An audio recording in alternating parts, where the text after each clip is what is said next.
어느 교회 수련회에서 강사로 오셨던 목사님이 갑자기 학생들에게 이런 질문을 던졌더랍니다.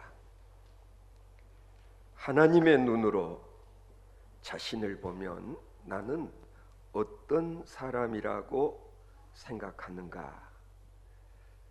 이 질문에 대해서 학생들이 차례차례 의견을 이야기하다가 어떤 남학생의 차례가 되었는데 이 학생이 한참 머뭇거리더니 이렇게 대답을 하더랍니다.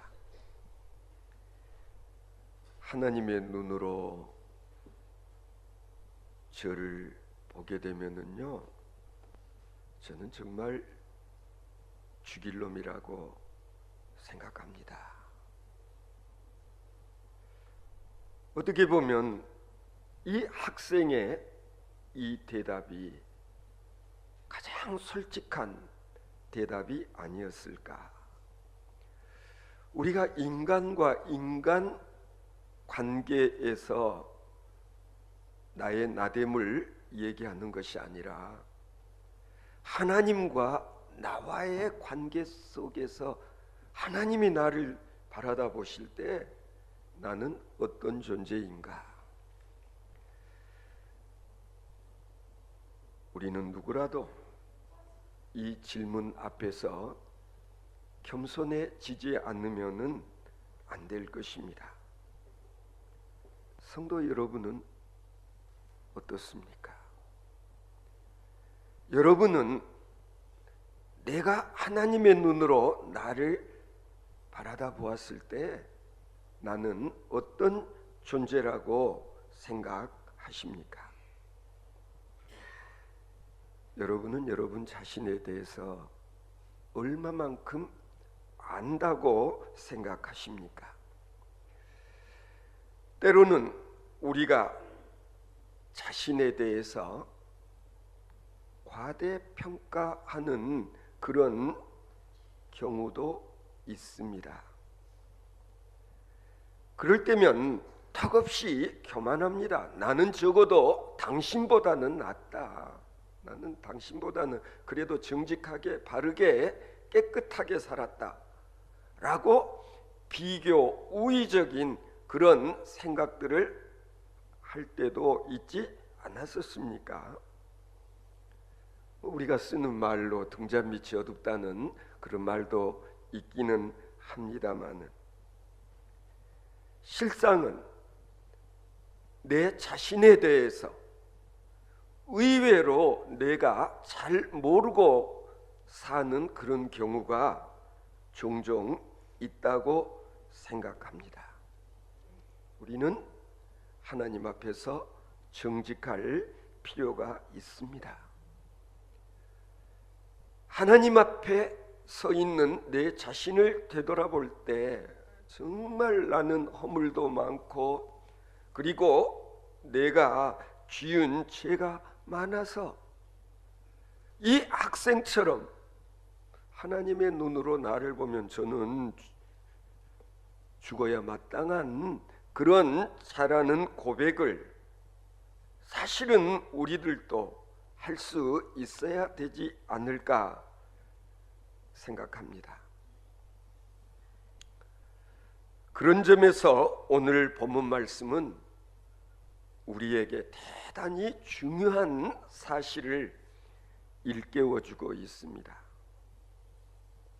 어쩌면 나도 모르고 그리고 너도 모르는 나에 대해서 하나님은 나의 모든 것을 속속들이 알고 계신다라는 사실을 이 시를 기록한 시인은 고백하고 있는 것입니다.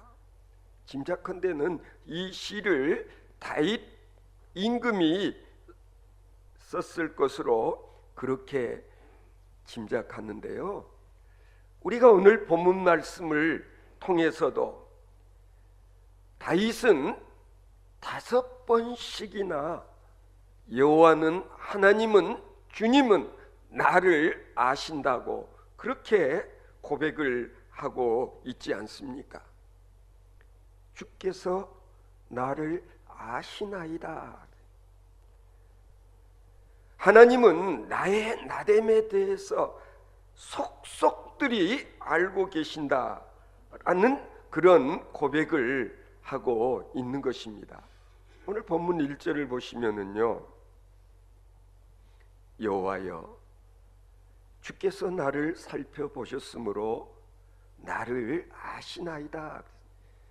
이전 개역 성경에서는 나를 감찰하심으로 나를 아신다고 그렇게 번역을 했었는데요, 여기서 감찰하신다 아니면 살펴보신다 라는 이 말을 원어 성경에서 보면은 하카르타니 라는 히브리어를 사용하고 있는데, 이것의 원래 의미는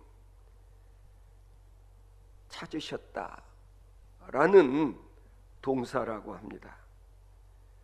그래서 오늘 이 본문을 원어적인 의미를 살려서 직역을 하면 당신은 나를 찾으셨나이다, 주께서 나를 찾으셨나이다. 여기에서의 찾는다 라는 말의 의미는 가령 때로 수맥을 찾거나 아니면 금맥을 찾기 위해서 땅을 파거나 때로는 뚫는 이런 행위들을 가리킬 때 사용하는 말이라고 합니다.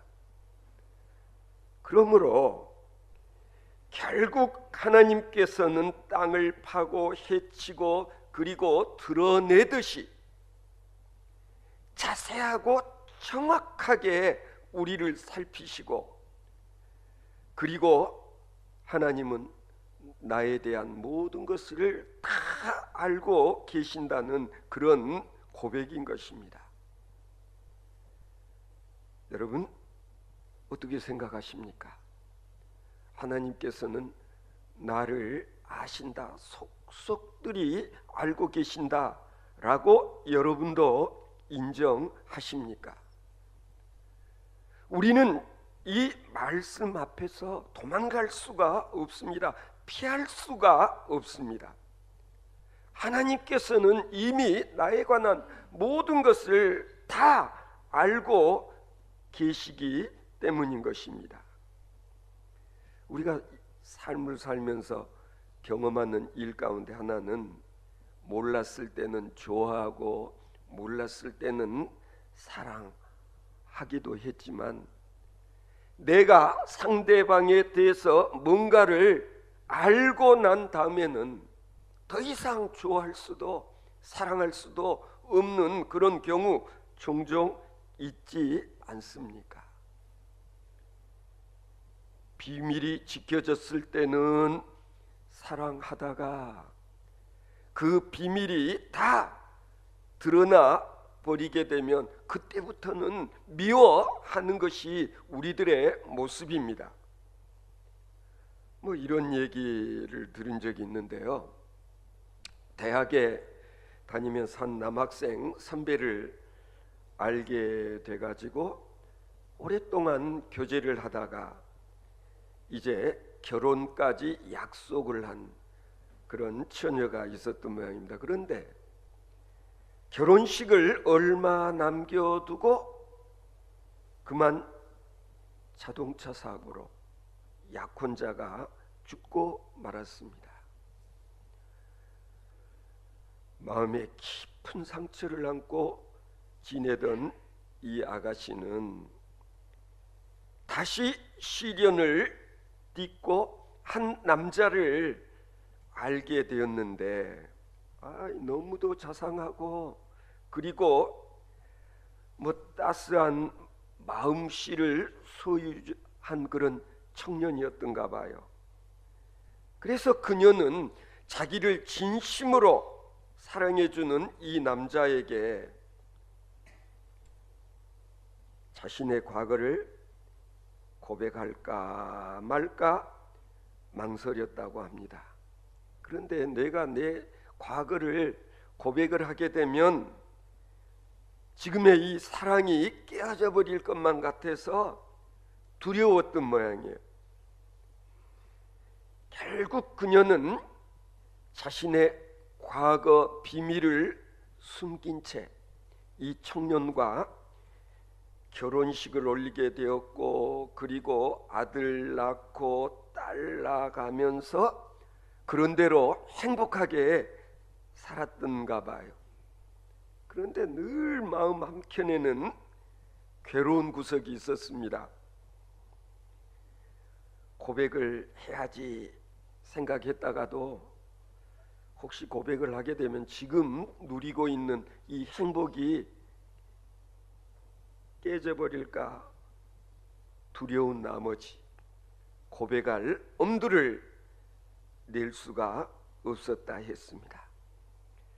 그렇게 해서 수년이 흘러가는 동안에 남편은 한결같이 따스하게 그녀를 사랑해 주었습니다. 아무것도 모르고 과거가 있는 자신을 이렇게 사랑해 주는 남편 앞에서 더없이 죄스럽고 그리고 마음이 괴로웠던 모양입니다. 그래서 이제는 도저히 더 이상 우리 남편에게 숨길 수가 없다라고 생각이 되어져서 지금까지 누린 것만 해도 행복했었고, 아니 이 사랑이 깨어진다 할지라도 이제는 남편에게 내가 고백을 해야 되겠다 생각을 하고 결국은 남편에게 자신의 과거를 털어 놓았더랍니다. 아내의 고백을 다 들은 남편은 아내 손을 꽉 쥐어주면서 여보, 나는 처음부터 다 알고 있었어. 그렇게 이야기를 하더랍니다. 그렇습니다. 하나님께서 바로 그리하십니다. 하나님께서는 이미 이 다윗이 자신의 충복 우리야 장군의 아내를 범한 간음죄를 범한 자임을 알고 계셨습니다. 그리고 밧세바가 임신을 하게 되자 이 사실을 은폐하기 위해서 이 짓 저 짓 별짓을 다 하다가 그래도 안 되니까 마침내는 우리야 장군을 최전방에 보내가지고 결국은 전사하게 만들지 않습니까? 결국 다윗이 이건 간접 살인을 한 것입니다. 아니 살인을 행한 거나 마찬가지였습니다. 그런데 중요한 것은 하나님께서는 그런 일까지도 다 알고 계셨다. 하나님께서는 그런 다윗을 사랑하셨다. 모르고 사랑한 것이 아니라 하나님은 그런 죄를 범한 다윗인 것을 알면서도 다윗을 사랑하셨다는 거예요. 그래서 다윗은 고백을 하는 것입니다. 시편 103편 14절을 보면 이렇게 노래합니다. 이는 그가 우리의 체질을 아시며 우리가 단지 먼지뿐임을 기억하심이로다. 진토와 같은 흙 한 줌에 지나지 않는 내 자신이라는 걸 하나님은 다 아시면서도 그런 나를 하나님께서 사랑하셨구나 라는 걸 다윗이 깨달아 알고 그리고 고백을 하는 것입니다. 성도 여러분, 우리는 이 점을 분명히 알아야 합니다. 하나님께서는 진정 몰라서 모르는 척 하시는 것이 아니라 실상은 나의 나됨을 다 알고 계시면서도, 아니 꿰뚫어 보시면서도, 아니 하나님과 우리 사이에는 비밀이란 있을 수가 없는 것임에도 불구하고 하나님께서는 그런 나를, 그런 우리를 참고 기다려 주신다는 것입니다. 회개하고 돌아오기를 기다리고 진실을 찾기를 기다리고 언젠가는 깨끗한 마음으로 고백할 수 있게 되는 그때를 하나님께서는 기다리고 계신다는 겁니다. 성도 여러분, 나는 모르지만, 아니 당신은 모르지만 하나님은 알고 계신다. 예수님께서 말씀하시지 않았습니까? 탕자가 집을 나설 때부터 아버지는 이미 알고 있었다. 이 녀석이 아버지 분깃 가지고 세상 나가서 이거 다 말아먹고 탕진을 하고, 그리고 언젠가는 알거지가 되어서 탕자가 되어서 돌아올 줄을 아버지는 이미 알고 계셨고, 집 나간 아들을 아버지는 기다리고 계셨다라는 것을 예수님께서 비유로 말씀해 주시지 않았습니까? 돌아온 탕자, 그런 아버지 앞에서 무슨 구구한 변명이 필요 있겠습니까? 우리는 예배를 드릴 때마다 오늘도 고백했습니다. 오늘도 사도신경으로 하나님은 전지전능하신 하나님이신 것을 고백했습니다. 전능하신 하나님께서 나를 알고 계시다는 것을 고백한 것입니다. 그러면 하나님이 나의 무엇을 알고 계시는 것인가? 오늘 성경 본문을 보면 다윗은 내 삶의 모든 일거수일투족, 모든 행위를 하나님은 감찰하신다. 그래서 본문 2절에 보면 주께서 내가 앉고 일어섬을 하시고 멀리서도 나의 생각을 밝히 아시오며, 이렇게 고백을 합니다. 앉고 일어섬이라는 말은 나의 모든 삶, 내 인생의 모든 행위를 의미하는 것입니다. 그러므로 우리 하나님 앞에서 사는 자들은 어떻습니까? 하나님이 나의 모든 것을 다 살피시고 그리고 알고 계신다라는 사실이 우리들의 삶에 어떤 영향을 주는가? 우리가 요셉의 경우를 한번 생각해 볼 필요가 있습니다. 우리가 성경을 보면은 요셉은 보디발의 집에서 나름대로 먹고 사는데 지장이 없었을 뿐만 아니라 주인의 신임을 받아서 보디발의 집안 집사로서 상당한 실권을 갖고 생활을 하고 있었지 않습니까? 바로 그때 이 보디발의 아내가 그런 요셉을 유혹을 했습니다. 그러자 요셉은 하나님이 자신을 지켜보고 있다는 사실을 알았기에 내가 어찌 이 큰 악을 행하여 하나님께 득죄하리요?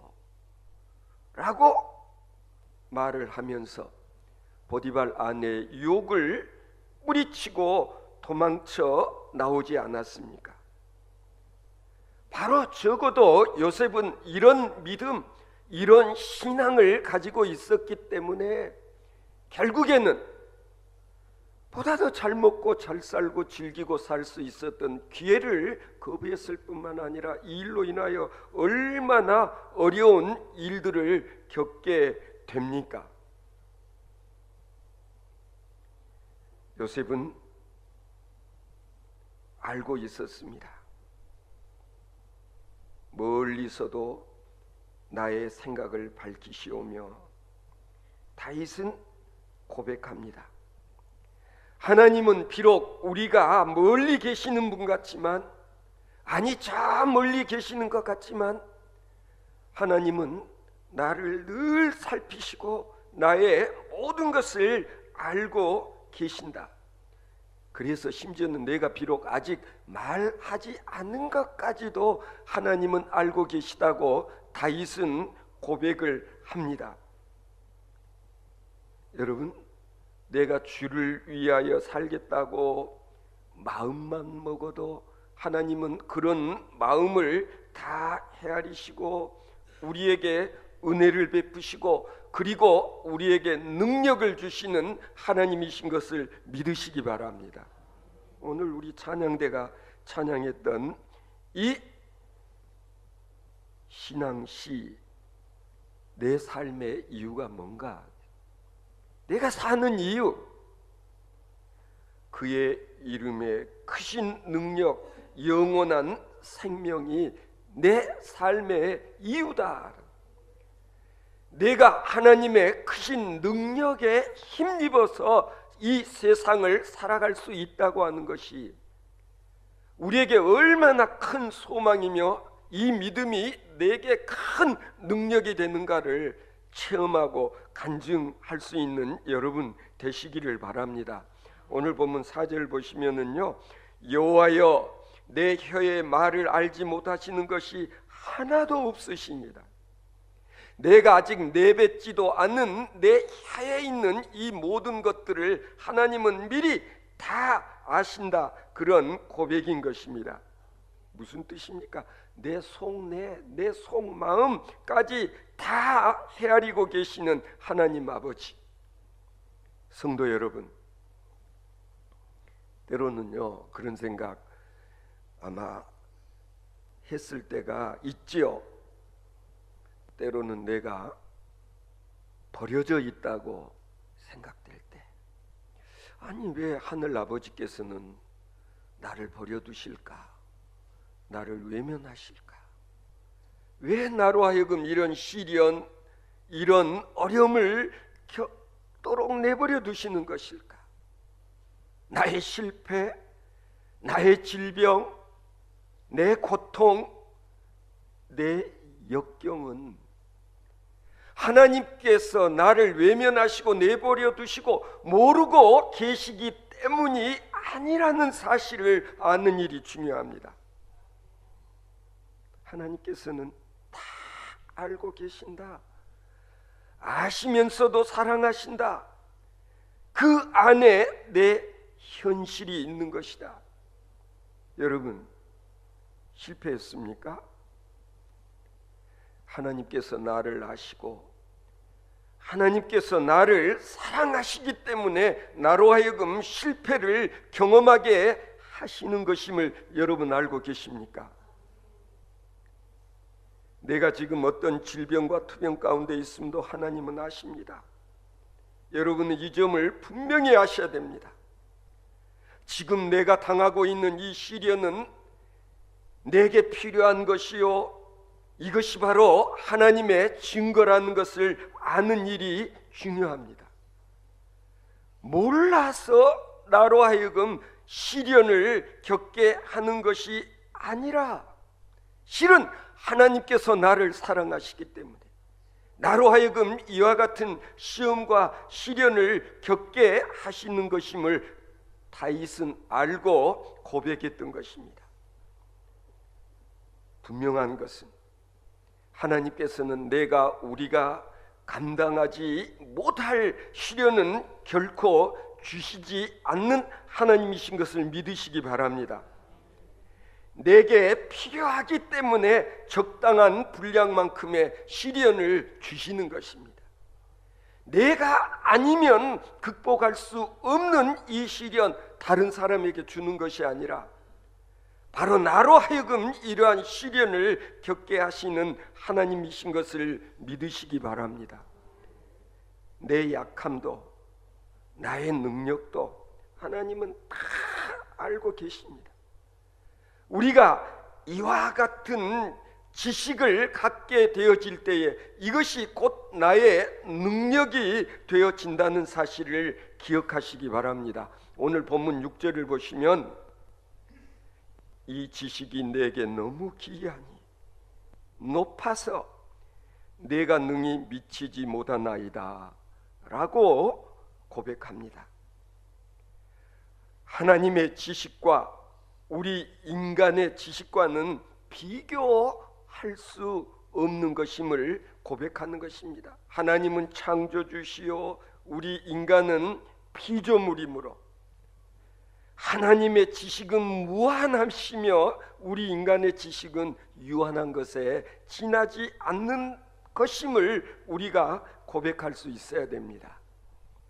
여러분, 우리가 구약 성경을 읽어보면은요, 하나님께서는 이스라엘 백성으로 하여금 애굽에서 약속의 땅 가나안으로 인도하실 때에 왜 40년을 광야에서 헤매게 하셨을까?